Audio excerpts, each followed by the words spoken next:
Greetings of the day students.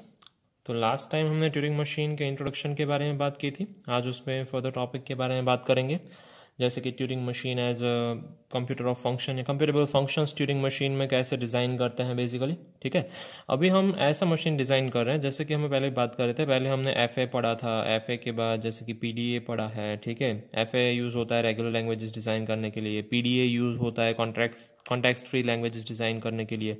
वैसे ही unrestricted languages जो होती हैं वो डिज़ाइन करने के लिए ट्यूरिंग मशीन यूज़ होता है। अनरिस्ट्रिक्टेड का मतलब है वो रिस्ट्रिक्टेड नहीं है कोई भी ग्रामर के रूल के लिए या एट्सेट्रा एट्सेट्रा।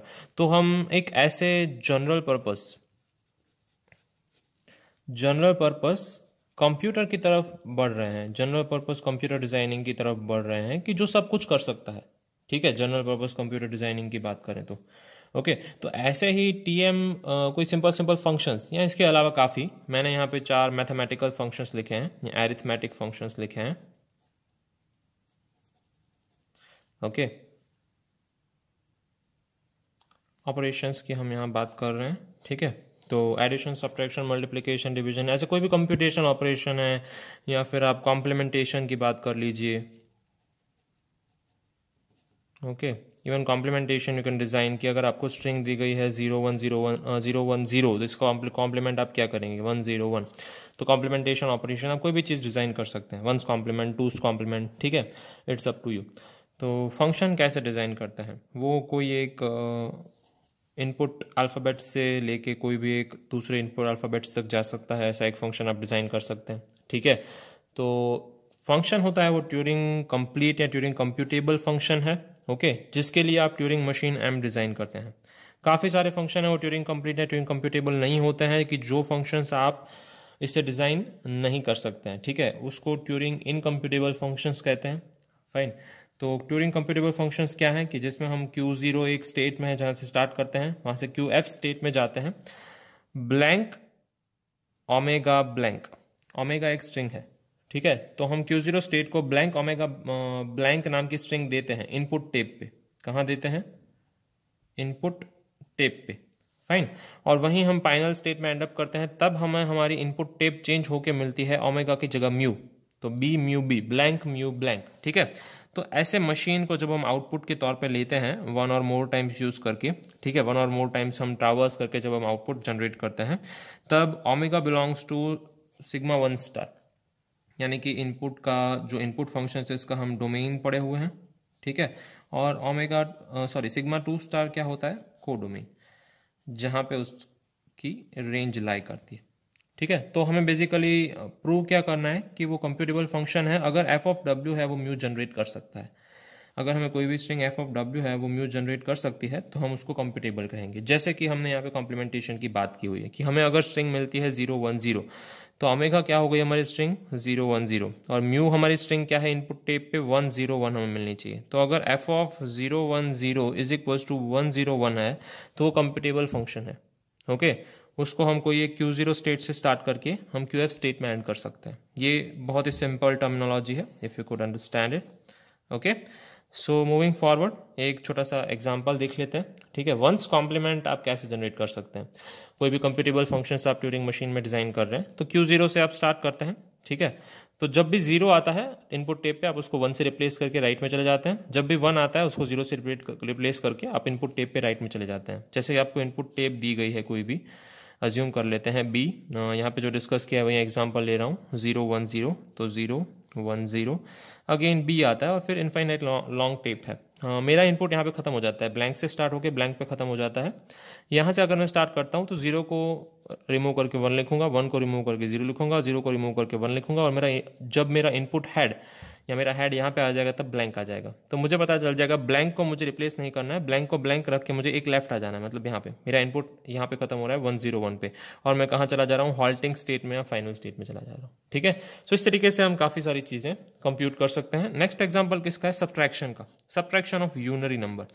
अब यूनरी नंबर क्या होता है हमें सबको पता है, बाइनरी नंबर, ठीक है, टर्नरी नंबर होता है, फिर ऑक्टल होता है, डेसिमल होता है। डेसिमल यानी उसमें 10 नंबर सिस्टम है। ठीक है, और बाइनरी नंबर में 2 टाइप के नंबर्स होते हैं। अगर हम बाइनरी की बात करें तो उसमें कौन से नंबर होते हैं, 0 और 1। तो सारे नंबर फॉर्मुलेट किए जाते हैं इन दो नंबर की मदद से। यूनरी नंबर में एक ही नंबर होता है कोई भी, या तो 1 होता है या तो 0 होता है। तो यूनरी नंबर में अगर हम अज्यूम करते हैं कि 0 नंबर है, तो यहाँ पे हमने यूनरी नंबर सिस्टम से फॉर्मुलेट किया हुआ है कि मुझे अगर सब्ट्रैक्शन परफॉर्म करना है m और n के बीच में, ये दोनों यूनरी नंबर है, m भी यूनरी नंबर है, n भी यूनरी नंबर है। यूनरी नंबर का मतलब होता है उसको सिंगल डिजिट के फॉर्म में रिप्रेजेंट किया है, 0 के फॉर्म में या 1 के फॉर्म में। तो अगर m बड़ा है, if m is greater than n, तो हम उसको m माइनस एन आंसर लिखेंगे। ठीक है, जैसे कि अगर मैंने आपको दे दिया 8 माइनस 6, तो आप उसका आंसर लिखेंगे 2। तो अगर गलती से मैंने आपको 6 माइनस 8 दे दिया, तो आप उसका आंसर क्या लिखेंगे, 0, यानी एल्स में आएगा 0। तो हमने फंक्शन इस तरीके से डिफाइन किया हुआ है कि अगर m और n के बीच का सब्ट्रैक्शन है m माइनस n है, ठीक है, तो m माइनस n का आंसर m माइनस m ही लिखेंगे। कब, जब m ग्रेटर देन n है, m ग्रेटर देन n है तो। अगर नहीं है तो उसका आंसर क्या लिख देंगे, 0 लिख देंगे। ठीक है, एज रिप्रेजेंटेड हियर। तो ये यूनरी नंबर है। तो ये कौन सा नंबर है, 1 2 3 4 5, यहाँ पे 5 लिखेंगे। ये कौन सा नंबर है, 3। तो ये यूनरी फॉर्म में रिप्रेजेंटेड है। यूनरी फॉर्म कहता क्या है कि अगर आपका नंबर जो भी है उतने 0 से उसको रिप्रेजेंट कीजिए। अगर मेरा नंबर 1 है तो मैं उसको 0 से रिप्रेजेंट करूंगा, I hope it is visible, या अगर मेरा नंबर 2 है तो मैं उसको 00 से रिप्रेजेंट करूंगा, 3 है तो 000 से रिप्रेजेंट करूंगा। ये यूनरी नंबर सिस्टम है और कुछ नहीं है। ठीक है, क्योंकि इसमें नंबर एक ही है रिप्रेजेंटेशन वाला, 0। फाइन, ये सिंपल यूनरी नंबर सिस्टम है। तो इसका हमने सब्ट्रैक्शन का एक क्या बनाया है, ट्यूरिंग मशीन बनाया है। ट्यूरिंग मशीन बना कैसे है वो एक बार देख लेते हैं। तो ये मशीन बेसिकली करता क्या है, जैसे कि आप देखेंगे, वो सबसे पहला जो 0 एनकाउंटर करता है उसको ब्लैंक से रिप्लेस करता है। तो सबसे पहला जो 0 आएगा उसको ब्लैंक से रिप्रेजेंट करेंगे या रिप्लेस करेंगे। बाद में क्या करेंगे, 0 और हैश के लिए हम आगे बढ़ते जाएंगे। तो 0 और हैश स्किप करते करते हम आगे बढ़ते जाएंगे। वापस जब ब्लैंक पे आ रहे हैं तब रुकेंगे, एक लेफ्ट आएंगे, जैसे कि आप यहाँ पे देख पा रहे हैं सारे स्किप हो रहे हैं। फिर ब्लैंक पे आके एक लेफ्ट आ जाएंगे, हम Q2 स्टेट में पहुंच गए हैं। ब्लैंक पे आए थे, एक लेफ्ट आ जाते हैं, Q2 स्टेट में पहुंच गए हैं। और जो वहाँ पे जो 0 है उसको हम रिप्रेजेंट करेंगे ब्लैंक से अगेन। ठीक है, तो यहाँ से एक 0 काट रहे हैं और यहाँ से एक 0 काट रहे हैं, मतलब 5 में से हम 3 माइनस करना चाहते थे, एक माइनस हो चुका है, वापस यहाँ पे पहुंच गए। वापस दूसरा 0 को हटा के ब्लैंक रख देंगे, यहाँ से दूसरा 0 को हटा के ब्लैंक रख देंगे। 5 में से 2 सब्ट्रैक्ट हो चुके हैं। तीसरा 0 को हटा के ब्लैंक रखेंगे, यहाँ पे भी थर्ड 0 हटा के ब्लैंक रखेंगे। इसका मतलब 5 में से 3 सब्ट्रैक्ट हो चुके हैं। तो अभी यहाँ पे जो नंबर रिप्रेजेंट हो रहा है वो हमारा आंसर है एक्चुअली में। ठीक है, तो अब हम नेक्स्ट 2 0 को ब्लैंक करने की जगह क्या करेंगे, हैश आ जाएगा यहाँ पे। ओके, तो यहाँ पे एक और इटरेशन बाकी है। एक और इटरेशन क्या कहता है, पहले 0 की जगह पे ब्लैंक रखिए, पीछे जाइए, हैश के बाद आपको ब्लैंक दिखेगा। मैं यहाँ पे ब्लैंक पे खड़ा हूँ, तो जैसे ही आप ब्लैंक पे खड़े हैं एक लेफ्ट में आ जाइए, यहाँ पे आ जाइए। तो अगर वहाँ पे कोई 0 है तो उसकी जगह ब्लैंक रख दीजिए, पर 0 है नहीं, उसकी जगह हैश है, तो हैश की जगह मैं क्या रख दूंगा, 0 रख दूंगा। यानी मेरा आंसर हो जाएगा 4 टाइम्स ब्लैंक। ओके, आगे भी एक बी है, 5 टाइम्स ब्लैंक, 00, एक 0 ये, एक 0 हैश वाला, हैश की जगह 0 आ गया है क्योंकि हैश की जगह 0 करना है। और हम रिजल्टिंग यहाँ फाइनल हॉल्टिंग स्टेट में है। उसके बाद अगेन 6 बीस, 1 2 3 4 5 6। तो जैसे कि आप यहाँ पे देख रहे हैं 2 zeros आर द आंसर। 2 0 का मतलब है 2। ठीक है, इस तरीके से हम रिप्रेजेंट कर सकते हैं कोई भी subtraction from given mechanism. Okay, so TM है, यानी कि ट्यूरिंग मशीन है, वो डिज़ाइन किया जा सकता है कोई भी कंप्यूटेशन के लिए। तो जो हमारा मेन टॉपिक था कि TM as a computer of functions, यानी कोई भी फंक्शन कंप्यूट करने के लिए हम टीएम डिज़ाइन कर सकते हैं। If you can right N algorithm for that, अगर आप उसके लिए एल्गोरिदम लिख सकते हैं तो सिंपली आप उसको एज अ कंप्यूटेबल फंक्शन के फॉर्म में रिप्रेजेंट कर सकते हैं। ओके, तो नेक्स्ट टॉपिक जिसकी हम बात करना चाहते हैं वो एक्सटेंशन ऑफ ट्यूरिंग मशीन है। कि ट्यूरिंग मशीन है वो एक ऐसा मशीन है जो जनरल कंप्यूटर के बराबर है। अगर जनरल कंप्यूटर के बराबर है तो सब उसमें सेम चीज़ें यूज़ नहीं कर सकते। जैसे कि एफए है, तो एफए में हम कोई मेमोरी रिप्रेजेंटेशन नहीं है हमारे पास, सिंपल हमारे पास ऑटोमेटा है। ठीक है, पीडीए है, तो पीडीए में हमारे पास मेमोरी रिप्रेजेंटेशन कौन सा है, स्टैक है। सिमिलरली टीएम है, ट्यूरिंग मशीन है, उसमें हमारे पास मेमोरी रिप्रेजेंटेशन कौन सा है, एक इनपुट टेप है। इनपुट टेप हमारा मेमोरी रिप्रेजेंटेशन है जिसमें हम आगे पीछे जा सकते हैं। ठीक है, तो सिमिलरली काफ़ी सारे लोगों ने इस इनपुट टेप के लिए डिफरेंट चीज़ें ट्राई की। अगर इनपुट टेप है तो इनपुट टेप अलग अलग तरीके का हो सकता है। सिमिलरली टीएम को हम वैरी कर सकते हैं अपने अपने अजम्पशंस के हिसाब से, तो उसको वेरिएशंस कहते हैं, एक्सटेंशंस कहते हैं। ओके, तो स्टैंडर्ड मशीन में क्या है, इनपुट टेप सेमी इनफाइनाइट है। सेमी इनफाइनाइट का मतलब क्या है, एक साइड से बाउंडेड है, एक साइड से डॉट डॉट डॉट लाइन है। डॉट डॉट लाइन का मतलब है इनफाइनाइट है। तो इस तरीके, इस तरफ से इनफाइनाइट है, इस तरफ से ये बाउंडेड है। ठीक है, यहाँ से ये बाउंडेड है, इससे आगे नहीं जा सकते हम। तो सिमिलरली उसको मतलब लेफ्ट हैंड साइड पे बाउंडेड हो सकते हैं या तो राइट हैंड साइड पे बाउंडेड हो सकते हैं। तो उसके वेरिएंट कैसे कैसे बन सकते हैं depending of memory change, memory को चेंज करके कैसे कैसे ट्यूरिंग मशीन के एक्सटेंशन बन सकते हैं डिफरेंट डिफरेंट चीज़ों से। सबसे पहला है two way infinite Turing machine. Two way infinite Turing machine का मतलब है कि आप एक साइड टेप को बाउंडेड नहीं रखेंगे, जैसे लेफ्ट साइड बाउंडेड थी, राइट साइड अनबाउंडेड थी। इसमें हम क्या करेंगे, दोनों साइड टेप को इनफाइनाइट रखेंगे। इस साइड वो इनफाइनाइटली लॉन्ग है, इस साइड वो इनफाइनाइटली लॉन्ग है। ठीक है, ऐसी टेप्स काफ़ी यूजफुल हो सकती हैं, ऐसे ट्यूरिंग मशीन काफ़ी यूजफुल हो सकते हैं जहाँ पे इनपुट है वो लिमिटेड नहीं है, no limit for input. Okay, so theoretically ऐसे ट्यूरिंग मशीन काफ़ी फायदेमंद हो सकते हैं। प्रैक्टिकली ऐसे ट्यूरिंग मशीन पॉसिबल नहीं है, पर थियोरेटिकली हम ऐसे ट्यूरिंग मशीन को क्या समझ सकते हैं कि ये टेप में ऐसे सिंबल्स हैं जो सर्कुलर फॉर्म में बनाए हुए हैं, यानी ऐसी टेप ऐसे सर्कुलर फॉर्म में जोड़ी हुई हो सकती है। यहाँ पे जैसे एक इनपुट हेड है इसका, ये सर्कुलर फॉर्म में जोड़ी गई है। यहाँ से हम इनपुट को चेंज करते जा रहे हैं और यहाँ से न्यू इनपुट ऐड करते जा रहे हैं। ठीक है, सो इस तरीके से ऐसा हो सकता है अजम्पशन के लिए कि ये एक ऐसी two way infinite Turing machine की टेप है। ठीक है, फिर हम बात कर सकते हैं ऐसे ट्यूरिंग मशीन की जिसमें मल्टीपल हेड्स हैं। मल्टीपल हेड यानी मल्टीपल जगह से वो रीड कर सकता है, जैसे कि ये सिंगल साइड या सिंगल इनफाइनाइट ट्यूरिंग मशीन है, वो ये डबल इनफाइनाइट ट्यूरिंग मशीन भी हो सकती है और उसके पास मल्टीपल हेड्स भी हो सकते हैं, यानी वो दो चीज़ें एक साथ रीड कर रहा है, ये वाली चीज़ और ये वाली चीज़। ठीक है, तो मल्टीपल हेड काम कहाँ आ सकते हैं, single tape and multiple head. तो मल्टीपल हेड कहाँ काम आ सकते हैं, जैसे कि अगर ये ट्यूरिंग मशीन है, मुझे इसको ये दो नंबर है, मुझे इनको कॉम्प्लीमेंट करना है दो नंबर का, या दो नंबर पे एंड ऑपरेशन परफॉर्म करना है, तो 1 0 1 एंड ऑपरेशन 1 1 1। ठीक है, 1 1 का एंड 1 होता है, 1 0 1 का एंड 0 होता है, 1 1 का एंड क्या होता है, 1 होता है।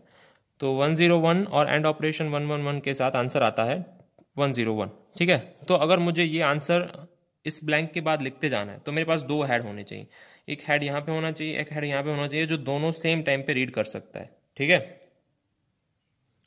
तो ये एक सजेस्टेड वेरिएंट है ट्यूरिंग मशीन का, जहाँ पे टेप सिंगल है पर हेड है वो मल्टीपल, यानी दो मल्टीपल जगह से हम उसको रीड कर सकते हैं। तो इसका ट्रांजिशन फंक्शन कैसा होगा, ट्रांजिशन फंक्शन सिंपल होगा। अभी आप करंट कौन से स्टेट में है वो हमें लिखना है, जैसे कि हम क्यू आई स्टेट में है। करंट सिंबल हेड क्या है, जैसे H1 का सिंबल हेड यहाँ पे 1 है, H2 का सिंबल हेड क्या है, 1 है। हमें उसको किससे रिप्लेस करना है, हमारा न्यू स्टेट क्या है। तो हम न्यू स्टेट अगर चेंज कर रहे हैं तो यहाँ पे लिखेंगे q j is equals to की साइन है, और फिर हेड 1 के सिंबल को हम S1 से रिप्लेस करना चाहेंगे, यानी 1 को हमें अगर रिप्लेस करना है तो करेंगे, नहीं करना है तो हम यहाँ पे 1 लिख देंगे। ठीक है, M1 मूव कहाँ करेंगे, हेड 1 को हमें राइट मूव करना है तो हम यहाँ पे लिखेंगे कॉमा R, क्योंकि हमें उसको राइट में मूव करना है। S2 के हेड को हम क्या करेंगे, कुछ भी नहीं चेंज नहीं करना है तो 1 लिखेंगे, और M2 को क्या करेंगे, राइट मूव करना है तो राइट मूव करेंगे। ठीक है, तो इस तरीके से हम अपना ट्रांजिशन फंक्शन अज्यूम कर सकते हैं कि जैसे कि क्या लिख सकते हैं इसको, कि डेल्टा ऑफ हम क्या लिख सकते हैं यहाँ पे, let's say Q I state में है। ठीक है, क्यू आई स्टेट में है, हेड 1 का सिंबल 1 है, हेड 2 का सिंबल 1 है, इक्वल टू हम नए स्टेट क्यू जे में जा रहे हैं, जहां पे 1 सिंबल को 1 से रिप्लेस करना है और राइट मूव करना है, 1 सिंबल को लेट्स से 0 से रिप्लेस करना है और राइट मूव करना है, और whatever you want to print you can just write it down. ठीक है, इस तरीके का आपको ट्रांजिशन फंक्शन दिखेगा जहां पे Turing machine with multiple heads है। ठीक है, तो S1 S2 क्या है, जैसे कि हमने बात की, S1 S2 are the symbols to be written in the place of head 1 and head 2, ऐसे symbols हैं। M1 and M2 क्या है, movements हैं, head 1 और head 2 की movements हम किस और करना चाहते हैं, राइट लेफ्ट या नो मूवमेंट। ओके, हमने जो लास्ट वेरिएंट देखा ट्यूरिंग मशीन का वो कैसा था कि हमारे पास सिंगल टेप थी जिसमें हम मल्टीपल हेड्स ट्राई कर रहे थे, कि एक हेड यहाँ पे है और एक हेड यहाँ पे है, दोनों रीड कर रहे हैं, दोनों एक दूसरे के साथ इन्फॉर्मेशन एक्सचेंज कर सकते हैं। कई बार टेप में आगे पीछे जाना थोड़ा मुश्किल हो जाता है, तो हम यहाँ पे क्या कर सकते हैं, multi tape with multiple heads. Okay, यहाँ पे एक हमारा टेप हेड यहाँ पे है, एक टेप हेड यहाँ पे है, हम दो अलग अलग स्ट्रिंग्स को रीड कर रहे हैं, दोनों के बीच में हमें कुछ ऑपरेशन परफॉर्म करना है तो हम इजीली ऑपरेशन परफॉर्म कर सकते हैं। ठीक है, और कहीं पे भी आंसर स्टोर कर सकते हैं, टेप 1 में भी आंसर स्टोर कर सकते हैं या टेप 2 में भी आंसर स्टोर कर सकते हैं, जहाँ पे भी आंसर स्टोर करना हो। इसका भी ट्रांजिशन फंक्शन सिमिलर रहेगा, डेल्टा है, Q1 स्टेट में है, हम Q2 स्टेट में जाएंगे, A1 और A2 सिंबल हैं जो अभी यहाँ पे अपीयर हो रहे हैं। ठीक है, ब्लैंक ब्लैंक हैं दोनों, तो यहाँ पे लिखेंगे ब्लैंक, और A2 भी ब्लैंक है। Q2 स्टेट में जा रहे हैं तो A1 की जगह पे मुझे क्या लिखना है, सपोज A1 की जगह मुझे 1 लिखना है तो 1 लिख दूंगा, A2 की जगह पे टू लिखना है तो टू लिख दूंगा, हमें राइट मूव करना है तो राइट मूव करेंगे, लेफ्ट मूव करना है तो लेफ्ट मूव करेंगे। सिमिलरली इस तरीके से हम उसको रिप्रेजेंट कर सकते हैं, किसको, ट्रांजिशन फंक्शन को। तो ये कौन सा वेरिएंट है ट्यूरिंग मशीन का, जहां पे मल्टीपल हेड्स तो हैं ही, साथ में मल्टीपल टेप्स भी हैं। दो अलग अलग टेप से दोनों ट्यूरिंग मशीन या दोनों हेड्स रीड कर रहे हैं, सॉरी ट्यूरिंग मशीन एक ही है, दोनों हेड्स अलग अलग टेप से रीड कर रहे हैं।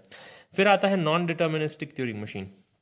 तो हमें पता है नॉन डिटर्मिनिज्म क्या होता है। नॉन डिटर्मिनिज्म बहुत पावरफुल फीचर है जो क्या अलाउ करता है कि सेम इनपुट पे हम डिफरेंट डिफरेंट जगह पे जा सकते हैं। तो अगर ए आता है तो हम उसको ए से रिप्लेस करके राइट में भी जाएंगे, या तो फिर ए आता है तो हम उसको एक्स से रिप्लेस करके राइट में जाएंगे या लेफ्ट में जाएंगे या नो मूव करेंगे। तो ये सारी जो इसकी पॉसिबिलिटीज हैं इसको हम नॉन डिटर्मिनिज्म कहेंगे, क्योंकि ए इनपुट के लिए हमने एक तो ऑलरेडी डिफाइन कर दिया है कि ए को ए से रिप्लेस करके राइट में जाइए, हो सकता है हमें ए को बी से रिप्लेस करके लेफ्ट में जाना हो, ठीक है, तो that is all together another thing, fine. So इस तरीके से काफी सारे डिफरेंट डिफरेंट मूव्स हम डिफाइन कर सकते हैं यूजिंग नॉन डिटर्मिनिज्म। तो कुछ ट्यूरिंग मशीन नॉन डिटर्मिनिस्टिक भी हो सकते हैं, क्योंकि ट्यूरिंग मशीन जो लैंग्वेज रिप्रेजेंट करता है वो कौन सी लैंग्वेज है, अनरेस्ट्रिक्टेड लैंग्वेज है। ओके, अनरेस्ट्रिक्टेड लैंग्वेज होने की वजह से उसके पास सारी कैपेबिलिटीज होनी चाहिए और डिफरेंट डिफरेंट वेरिएशन उसके डिजाइन कर सकते हैं। Okay, for every non deterministic TM there exist a deterministic TM. NFA और डीएफए की तरह है, ठीक है। अगर आपका for every DFA, for every NFA there exist equivalent DFA, हमने ये लिखा था, ठीक है। For every DFA NFA there exist equivalent DFA. अगर आप एनएफए किसी भी चीज का डिजाइन कर सकते हो तो सिमिलर डीएफए डिजाइन करना प्रॉब्लम है, पर डीएफए में से एवरी डीएफए के लिए एनएफए होना जरूरी नहीं है, ठीक है। सिमिलरली यहाँ पे हर एक नॉन डिटर्मिनिस्टिक ट्यूरिंग मशीन के लिए डिटर्मिनिस्टिक ट्यूरिंग मशीन है, होगा, जरूरी है, फाइन, पर हर एक नॉन डिटर्मिनिस्टिक ट्यूरिंग मशीन के लिए डिटर्मिनिस्टिक ट्यूरिंग मशीन होना जरूरी नहीं है। ओके, एनडीटीएम डिजाइन करना इजी है कुछ क्लास के प्रॉब्लम्स के लिए, ठीक है, जो अनरिस्ट्रिक्टेड होते हैं, जैसे कि हमारी बात हुई, फाइन। उसके लिए non deterministic Turing machine design करना बहुत ही पॉसिबल और इजी है। उसके ट्रांजिशन फंक्शन को कैसे लिखेंगे कि डेल्टा है, Q0 में है और वहां पे इनपुट टेप का सिंबल ए है, तो आप Q0 स्टेट में ही रहिए, इनपुट टेप सिंबल ए रखिए और राइट मूव करिए। Q0 में ही रहिए और इनपुट सिंबल एक्स रखिए और राइट मूव करिए, ठीक है। तो ए के लिए दो मूव्स डिफाइन है। अगर ये नॉन डिटर्मिनिस्टिक नहीं होता तो मूव नंबर 1, ये कौन सा है, ये मूव 1 है और ये मूव 2 है, एक ही इनपुट सिंबल के लिए, तो ये पॉसिबल नहीं होता। अगर ये डिटर्मिनिस्टिक ट्यूरिंग मशीन होता तो डेल्टा ऑफ Q0 A के पास एक ही मूव होता, लेट से Q0 A और R एक ही मूव होता, उसके पास दो मूव्स नहीं होते, ठीक है। ये डिटर्मिनिस्टिक ट्यूरिंग मशीन है, ये नॉन डिटर्मिनिस्टिक ट्यूरिंग मशीन है, ये दोनों में डिफरेंस है। ओके, फिर एक इंपॉर्टेंट थियोरेटिकल कंसेप्ट है कि universal Turing machine, fine. Turing machine के काफ़ी सारे वेरिएंट्स बाहर पड़े, उनमें से एक था universal Turing machine. Universal Turing machine जैसे कि नाम कह रहा है, यूनिवर्सल ट्यूरिंग मशीन का मतलब ही ये है कि ये एक ऐसा ट्यूरिंग मशीन है जो कुछ भी रिप्रेजेंट कर सकता है। ओके, कन्वेंशनल ट्यूरिंग मशीन क्या होता था, वो एक स्पेसिफिक एल्गोरिदम क्रिएट या एग्जीक्यूट करता था, ठीक है, स्पेसिफिक एल्गोरिदम या एक स्ट्रिंग क्रिएट करता था, उसको एग्जीक्यूट करने की बात करता था, फाइन। अगर हम चेंज कैलकुलेशन में चेंज करते हैं, जैसे कि मैंने एक ट्यूरिंग मशीन बना दिया जो लैंग्वेज एक्सेप्ट कर रहा है A⁻n B⁻n, अगर इस टाइप की लैंग्वेज एक्सेप्ट कर रहा है और अगर मुझे उसको चेंज करना है, ऐसी लैंग्वेज एक्सेप्ट करवानी है A⁻n B⁻n C⁻n, तो ऑब्वियसली इसका ट्यूरिंग मशीन TM1 होगा, तो सिमिलरली इसका ट्यूरिंग मशीन क्या होगा, TM2 होगा। दोनों की ट्यूरिंग मशीन डिफरेंट होंगे, ठीक है, मुझे चेंज करना पड़ेगा। अगर चेंज कैलकुलेशन में चेंज है तो रीवायरिंग द सेम मशीन, मुझे सेम मशीन को रीवायर करना पड़ेगा, ठीक है। मुझे वायरिंग का क्या मतलब होता है कि हम जो स्टेट्स डिफाइन करते हैं, ये Q0 स्टेट है, Q0 स्टेट में से Q1 स्टेट में जा रहे हैं फॉर सम इनपुट A, इसका मतलब है ये डिफरेंट डिफरेंट लाइटिंग्स हैं या बल्ब है जहां से हम ट्रांजिशन देख सकते हैं। उसकी एक मैकेनिज्म बनाने के लिए जो आप ट्रांजिशन डायग्राम बनाते हैं वो वायर्ड मैकेनिज्म होती है, तो उसका वायरिंग वापस से करना पड़ता है। ओके, तो 1936 में Alan Turing, okay, Alan Turing ने एक मशीन प्रपोज किया, या एक ऐसा चीज प्रपोज की, जहाँ ऐसा मशीन प्रपोज किया जो स्टोर्ड प्रोग्राम कंप्यूटर था। स्टोर्ड प्रोग्राम कंप्यूटर यानी कि जो अभी के कंप्यूटर है उससे वीक बट उसके जैसा सिमिलर कंप्यूटर था, कि जो फ्लेक्सिबल था। इंपॉर्टेंट चीज है वो क्या था, फ्लेक्सिबल था कोई भी टास्क परफॉर्म करने के लिए, ठीक है। उसने एक ऐसा रिसर्च पेपर लिखा जिसमें उसने फ्यूचर के बारे में एक कल्पना की कि भाई फ्यूचर में ऐसे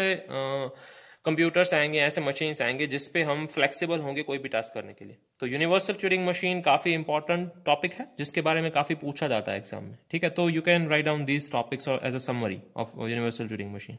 ओके, जो similar to today's computer concept, ऐसा लिखेंगे, आज के कंप्यूटर के कंसेप्ट के सिमिलर था। आज के कंप्यूटर के सिमिलर तो नहीं हो सकता ऑब्वियसली, उसने जो पेपर लिखा वो आज के कंप्यूटर के कंसेप्ट के सिमिलर था। एलन ट्यूरिंग, ओके, जो कंप्यूटर के फादर माने जाते हैं basically. Okay, any conceivable algorithm, जो भी एल्गोरिदम हम परफॉर्म कर सकते हैं, डिजाइन कर सकते हैं, can be executed by today's computers if design and store properly. तो ऐसा कोई भी आज के जमाने में एल्गोरिदम नहीं होगा जो हम एल्गोरिदम लिख सकते हैं पर कंप्यूटर में डिजाइन नहीं कर सकते। तो सिमिलरली तभी के जो एलन ट्यूरिंग था, एलन ट्यूरिंग ने ऐसा सेम चीज प्रपोज की। अगर कोई भी एल्गोरिदम आप डिजाइन कर सकते हैं तो आप उसको प्रॉपरली स्टोर करके उसको एग्जीक्यूट कर सकते हैं, ये एलन ट्यूरिंग का मानना था। ओके, तो यूनिवर्सल ट्यूरिंग मशीन के बारे में उसने कुछ हाइपोथेसिस लिखी, वो ऐसी थी कि यूनिवर्सल ट्यूरिंग मशीन है क्या। ओके, तो इस तरीके से उसको डिस्क्राइब किया जा सकता है। तो यूनिवर्सल ट्यूरिंग मशीन जो टीयू है, ठीक है, उसका इनपुट क्या है, एक प्रोग्राम है और एक डेटा सेट है जो प्रोग्राम को प्रोसेस करना है। यानी इसके दो इनपुट्स हैं, ठीक है, इनपुट दो है। पहला इनपुट कौन सा है, एक प्रोग्राम, ये उसका पहला इनपुट है, अ प्रोग्राम। दूसरा इनपुट है एक data set of the program to process, जो डेटा सेट हमें क्या करना है, प्रोसेस करना है। तो उसका पहला इनपुट क्या है, program takes the form of a string. तो पहला जो प्रोग्राम है वो स्ट्रिंग फॉर्म में आएगा हमारे पास। ओके, एक स्ट्रिंग है specifying some other special purpose TM1, ठीक है। हम already Turing machine, universal Turing machine TU की बात कर रहे हैं, जिसमें पहला स्ट्रिंग आएगा उसमें TM1 स्पेसिफाई होगा, यानी एक अलग ट्यूरिंग मशीन स्पेसिफाई करेगा उसका इनपुट। उसका जो दूसरा इनपुट है उसमें Z स्ट्रिंग होगी जो कि डेटा है। Data set is second string Z interpreted as input to T1, ठीक है। यानी इसका इंटरप्रिटेशन मैं कुछ नीचे जो कर रहा हूं वो कहना चाहता है कि एक पूरा यूनिवर्सल ट्यूरिंग मशीन TU है, फाइन, जहां पे डिफरेंट ट्यूरिंग मशीन या डबल हेड है, डबल टेप ट्यूरिंग मशीन है। ये पहली टेप है, ये सेकंड टेप है, ठीक है। पहली टेप हमें क्या बता रही है कि ये यूनिवर्सल ट्यूरिंग मशीन है, मतलब कुछ भी प्रोसेस कर सकता है। तो पहली टेप में क्या आएगा कि आपको क्या प्रोसेस करना है, यानी TM1 ट्यूरिंग मशीन 1, आपको कौन सी मशीन दी जा रही है, ठीक है। जैसे मैंने बात की यूनिवर्सल ट्यूरिंग मशीन कोई भी मशीन प्रोसेस कर सकता है, तो वो A⁴n या B⁴n फॉर्म की मशीन है या A⁴n B⁴n C⁴n फॉर्म की मशीन है, वो मुझे इनपुट हेड 1 में बताया जाएगा, यहाँ पे लिखा जाएगा। कैसे लिखा जाएगा वो हम बात करेंगे, पर वो यहाँ पे लिखा जाएगा। और यहाँ पे क्या दी जाएगी, इनपुट स्ट्रिंग Z दी जाएगी। किसकी इनपुट स्ट्रिंग Z दी जाएगी, कि जो A⁴n B⁴n फॉर्म का है उसकी इनपुट स्ट्रिंग Z यहाँ पे दी जाएगी, ठीक है। तो ये दोनों को मिला के हम क्या बनाएंगे, TU यूनिवर्सल ट्यूरिंग मशीन। तो यूनिवर्सल ट्यूरिंग मशीन क्या कहता है, उसके अंदर खुद इनपुट स्ट्रिंग में एक ट्यूरिंग मशीन आता है और दूसरी इनपुट स्ट्रिंग में क्या आता है, उसका इनपुट आता है। Z है वो इसका इनपुट है, ट्यूरिंग मशीन 1 का इनपुट है, इफ यू कैन अंडरस्टैंड, ठीक है। यानी कि हम यूनिवर्सल ट्यूरिंग मशीन में ये भी स्ट्रिंग डिजाइन कर सकते हैं, ये भी स्ट्रिंग डिजाइन कर सकते हैं। मुझे इसके अलावा और कोई स्ट्रिंग डिजाइन करनी है, और कोई स्ट्रिंग का ट्यूरिंग मशीन डिजाइन करना है जो कि कॉम्प्लीमेंट करता है, तो मैं कॉम्प्लीमेंटेशन ऑपरेशन के लिए भी ट्यूरिंग मशीन डिजाइन कर सकता हूँ, ठीक है। I can design whatever Turing machine I want, fine, it is totally up to me, fine. हमारा इसीलिए हमारा जो ट्यूरिंग मशीन है वो यूनिवर्सल है, क्योंकि हम एज एन इनपुट ही ट्यूरिंग मशीन दे रहे हैं, ठीक है। एक ट्यूरिंग मशीन को हम दूसरा Turing machine as an input दे रहे हैं, जैसे कि आप यहाँ पे देख रहे हैं। उसके पास दो इनपुट हैं, पहला इनपुट ट्यूरिंग मशीन 1 है और दूसरा इनपुट उसकी इनपुट स्ट्रिंग है। ओके, सो उसका बेसिक काम क्या है, stimulate the processing of Z by T1। वो हमें क्या दिखाएगा कि अगर आप TM1 में Z string as an input देते तो आपको क्या आउटपुट मिलता है, मशीन क्या प्रोसेस करता है, वो हमें TU दिखाएगा, क्योंकि उसका काम है यूनिवर्सल ट्यूरिंग मशीन, उसका काम है उसके अंदर का जो TM है जो इनपुट के तौर पे दिया जाता है उसको एग्जीक्यूट करना, ठीक है। समझने में थोड़ा ट्रिकी लग रहा है, पर I hope you are understanding this. तो जो यूनिवर्सल ट्यूरिंग मशीन की हम बात कर रहे हैं उसके लिए एक चीज डिजाइन करना बहुत जरूरी है, वो क्या है, नोटेशन सिस्टम डिजाइन करना बहुत जरूरी है, ठीक है। एक नोटेशन सिस्टम जो कौन सी होनी चाहिए, universally fixed, okay, universally fixed होनी चाहिए। फाइन। तो उसके लिए हमें ऐसी एक एनकोडिंग नोटेशन सिस्टम डिजाइन करनी पड़ेगी। क्यों? क्योंकि हम TM1 और Z दोनों इनपुट ले रहे हैं। TM1 भी इनपुट है, Z भी इनपुट है, ठीक है। तो TM1 के जो इनपुट सिंबल होंगे वो सिग्मा 1 है, Z के जो इनपुट सिंबल होंगे वो सिग्मा 2 है। दोनों सेम भी हो सकते हैं, डिफरेंट भी हो सकते हैं, हमें पता नहीं है। We probably don't know that. Okay. एक दूसरी चीज है कि किसी ने डिजाइन किया, कौन सा ऑपरेशन डिजाइन किया, हम कॉम्प्लीमेंट ऑपरेशन की बात कर रहे हैं। ओके। तो हम कॉम्प्लीमेंटेशन ऑपरेशन की बात कर रहे हैं। तो एक ने TM1 डिजाइन किया। तो TM1 क्या करता है, 101 इनपुट दें तो हमें वो 010 इनपुट देता है, क्योंकि वो कॉम्प्लीमेंटेशन करता है। किसी एक और बंदे ने मशीन डिजाइन किया जो हमें अगर A इनपुट दे तो हमें B इनपुट देता है। अगर आप देखेंगे तो ये दोनों मशीन TM1 और TM2 क्या है, इक्वल है। बस इसमें इनमें फर्क क्या है कि इसमें इनपुट सिंबल सिग्मा 1 है, इसमें इनपुट सिंबल सिग्मा 2 है, ठीक है। उसके सिग्मा 1 स्टार से बना है, सिग्मा 2 स्टार से बना है, फाइन। बाकी इन दोनों मशीन में कोई फिक्स नहीं है। तो इसीलिए बेटर है कि हम सारे जो हम यूनिवर्सल ट्यूरिंग मशीन की बात कर रहे हैं वहां पे हम इनपुट सिंबल्स हैं, कुछ सिंबल्स हैं जो फिक्स कर दें। क्यों फिक्स कर दें? क्योंकि ऐसी प्रॉब्लम नहीं होगी। ये TM1 और TM2 डिफरेंट नहीं है, TM1 और TM2 सेम है, सेम ही टास्क कर रहे हैं कि 1 की जगह 0 कर रहे हैं और 0 की जगह 1 कर रहे हैं, A की जगह B कर रहे हैं और B की जगह A कर रहे हैं। इनका टास्क सेम है। तो इसीलिए इन दोनों को सेम मशीन कहना जरूरी है। तो हम कब कह पाएंगे? जब सिग्मा 1 स्टार और सिग्मा 2 स्टार सेम होंगे। तो सिग्मा 1 स्टार और sigma 2 star all over the world तो सेम नहीं हो सकते, उसके लिए हमें रिस्ट्रिक्शन अप्लाई करना जरूरी होगा, ठीक है। तो बेसिकली ये रिस्ट्रिक्शन नहीं है, ये एक कन्वेंशन है या एक रूल है। रिस्ट्रिक्शन नहीं है, रिस्ट्रिक्शन की जगह हम उसको रूल कह सकते हैं कि आप Q को किस फॉर्म में रिप्रेजेंट करेंगे, Q0 Q1 Q2 up to Qn के फॉर्म में रिप्रेजेंट करेंगे। और जो इनपुट सिंबल है उसको A1 से लेके AN ही कहेंगे, फाइन। उसको 01 02 नहीं कहेंगे। अगर आपको दो सिंबल चाहिए 1 और 0, इसको A1 कह दीजिए, इसको A2 कह दीजिए, ठीक है, या वाइस वर्सा, A0 या A1 कह दीजिए, फाइन। सो सिमिलरली मूव्स हैं वो 3 ही रहेंगे टेप में, लेफ्ट राइट और नो मूव। तो हम उसको L R या N ही कहेंगे, हम उसको लेफ्ट राइट या नो मूव ऐसा नहीं कहेंगे, हम उसको L R N ही कहेंगे। तो इसके बारे में हमें कुछ स्टैंडर्ड्स अप्लाई करना जरूरी थे, ठीक है। तो वो स्टैंडर्ड्स क्या हो गए या कैसे स्टैंडर्ड अप्लाई किए गए यूनिवर्सल ट्यूरिंग मशीन में, ये एक पेपर है। यूनिवर्सल ट्यूरिंग मशीन और कुछ नहीं है, बेसिकली एक रिसर्च पेपर है जिसको हमें डिस्क्राइब करना है, ठीक है। तो बहुत ही ईजी होता है। तो जैसे कि हम आगे बढ़ रहे हैं तो हम उन्होंने क्या डिसाइड किया, Q0 है उसको 10 से रिप्रेजेंट करेंगे, Q1 है उसको 00 से रिप्रेजेंट करेंगे। तो Qn को कैसे रिप्रेजेंट कर सकते हैं हम, 0n+1 से रिप्रेजेंट कर सकते हैं। Q3 है तो उसको 4 0 से रिप्रेजेंट करेंगे, 1 2 3 4। Q0 है उसको 1 0 से, Q1 को 2 0 से, ठीक है। सो एक नोटेशन है। और हमारा जो फंक्शन है transition function, sorry for the mess, ये हमारा ट्रांजिशन फंक्शन है जो मैंने यहाँ पे लिखा हुआ है। ये ब्रैकेट्स पे ध्यान देंगे, ब्रैकेट्स के बाहर की चीज पे ध्यान नहीं देंगे। उसको हम कैसे लिख सकते हैं, इस तरीके से। तो सबसे पहले 1 से स्टार्ट करेंगे, 1 आएगा, फिर आएगा हमारे पास इनपुट स्टेट कि मेरा इनपुट स्टेट क्या है। ट्रांजिशन फंक्शन कुछ इस तरीके का है, delta of QI, current state मेरा QI है। तो QI है तो I+1 टाइम्स 0 आएगा, दिख रहा है, मैंने यहीं पे लिखा हुआ है, ठीक है। 1 के बाद सबसे पहले इनपुट स्टेट आएगा, तो इनपुट स्टेट यानी करंट स्टेट ये है। बाद में 1 के बाद आएगा कौन सा सिंबल है, तो सिंबल को हम 0⁻I से रिप्रेजेंट करेंगे कि सिंबल A1 है तो 1 0 लगाइए, सिंबल A2 है तो 2 0 लगाइए, यानी AI सिंबल है कोई मेरा, QI के बाद AI सिंबल है, फाइन।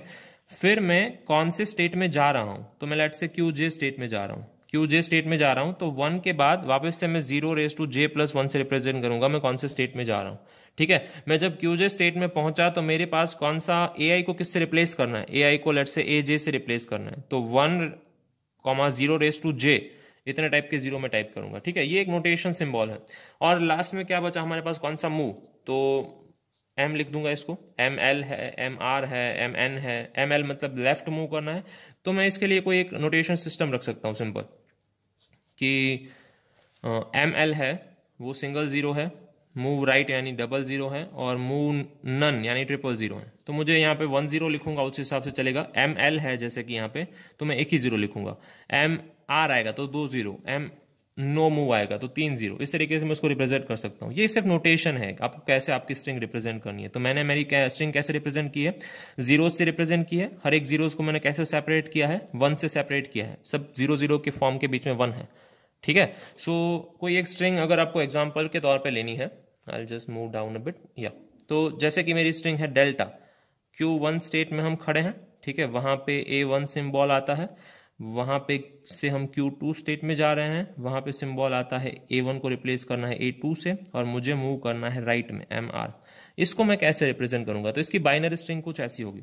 1 से स्टार्ट करेंगे, Q1 है तो 00 आएगा, वापस से 1 लिखेंगे, A1 है तो एक ही 0 आएगा, वापस से 1 लिखेंगे, Q2 है तो 3 zeros आएंगे, वापस से 1 लिखेंगे, A2 है तो 00 आएगा, वापस से 1 लिखेंगे, और मूव राइट है तो यहाँ पे जैसे मैंने दिखाया हुआ है मूव राइट के 00 है तो यहाँ पे मैं क्या लिखूंगा, उसको 00 से रिप्रेजेंट करूंगा। तो मेरी ये एक स्ट्रिंग है 100 10 10 100 100 100। इस स्ट्रिंग को इंटरप्रिटेशन किसे पता है? मशीन को। इस स्ट्रिंग का इंटरप्रिटेशन मशीन को पता है कि ये क्या रिप्रेजेंट करता है, Q1 A1 Q2 A2 और MR। ठीक है, इसका रिप्रेजेंटेशन मशीन कुछ ऐसे करेगा। तो जो हमने यहाँ पे लिखा हुआ यूनिवर्सल ट्यूरिंग मशीन का रिप्रेजेंटेशन था at that time in 1930s में। फाइन, तो उसको एग्जीक्यूट कैसे करेगा? एक 3 टेप मशीन अज्यूम किया जाता है ट्यूरिंग मशीन में। फर्स्ट टेप में इनपुट आ रहा है, कौन सा इनपुट आएगा? ऑब्वियसली जो हम मशीन में एक्सेप्ट करना चाहते हैं, हमारा TM1। ठीक है, सेकेंड टेप में क्या आएगा? उसके मूव्स क्या होंगे, जो मूव्स हैं वो, उसका ट्रांजिशन फंक्शन क्या है, उसका करंट स्टेट और करंट इनपुट जो कि हम Z डिफाइन करना चाहते हैं वो क्या होगा, वो थर्ड टेप में आ सकता है। ठीक है, तो कोई भी अजम्पशन या कोई भी एक चीज जो कि general purpose Turing machine design करने के लिए जरूरी है, वो उस पेपर में जो 1930s में लिखा गया था एलन ट्यूरिंग के द्वारा उसमें थी, तो उसको यूनिवर्सल ट्यूरिंग मशीन कहते हैं। ठीक है, सो ये काफी इंपॉर्टेंट क्वेश्चन है और काफी पूछा जाता है। फाइन, एक छोटा सा टॉपिक बाकी है इस चैप्टर का जिसका नाम है चर्च ट्यूरिंग थीसिस। वो हम नेक्स्ट लेक्चर में डिस्कस करेंगे कि चर्च ट्यूरिंग थीसिस क्या है, और उसके साथ 2-3 छोटे छोटे टॉपिक्स हैं जो इस चैप्टर के हैं, वो हम कंप्लीटली रैप अप करेंगे। ठीक है, so will keep it to this only in this lecture. In next lecture will discuss Church Turing thesis. Fine, good day, thank you.